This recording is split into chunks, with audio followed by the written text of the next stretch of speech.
खूप वर्षांपूर्वी एका गावात दोन शेजारी कुटुंबे राहत होती. पहिले कुटुंब श्रीमंत होते, पण त्यांच्या घरात अस्वच्छता, आळस आणि सतत भांडणे असायची. घरभर धूळ, कचरा आणि अस्ताव्यस्तपणा होता. दुसरे कुटुंब गरीब होते, पण अत्यंत स्वच्छ, मेहनती आणि धार्मिक होते. त्यांचे छोटेसे घर रोज झाडून पुसून स्वच्छ ठेवले जाई. घरात प्रेम, आदर आणि समाधान होते. दीपावली जवळ आली होती.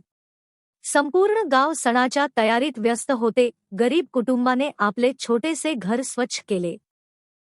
अंगण झाडले, सुंदर रांगोळी काढली, दिवे लावले आणि माता लक्ष्मीची भक्तिभावाने पूजा केली. दुसरीकडे श्रीमंत कुटुंबाने भरपूर सजावट केली, पण घराची नीट स्वच्छता केली नाही. त्यांना वाटत होते की पैसा असल्यामुळे माता लक्ष्मी आपोआप प्रसन्न होते. माता लक्ष्मीची परीक्षा.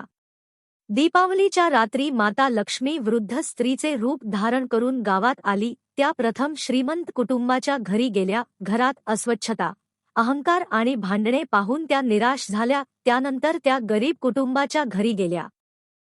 घर साधे होते, पण अत्यंत स्वच्छ होते. सर्वजण प्रेमाने एकत्र बसून प्रार्थना करत होते. वृद्ध स्त्रीला पाहताच त्यांनी आदराने पाणी दिले, आसन दिले आणि प्रेमाने भोजन दिले. माता लक्ष्मी त्यांच्या सेवाभावाने आणि स्वच्छतेने अत्यंत प्रसन्न झाली. त्यांनी आपले दिव्य रूप प्रकट केले आणि म्हणाली, जिथे स्वच्छता, परिश्रम, नम्रता आणि प्रेम असते, तिथे माझा कायमचा वास असतो. गरीब कुटुंबाला त्यांनी सुख, समाधान आणि समृद्धीचा आशीर्वाद दिला. काळाच्या ओघात त्या कुटुंबाची परिस्थिती सुधारली आणि ते गावातील आदर्श कुटुंब बनले.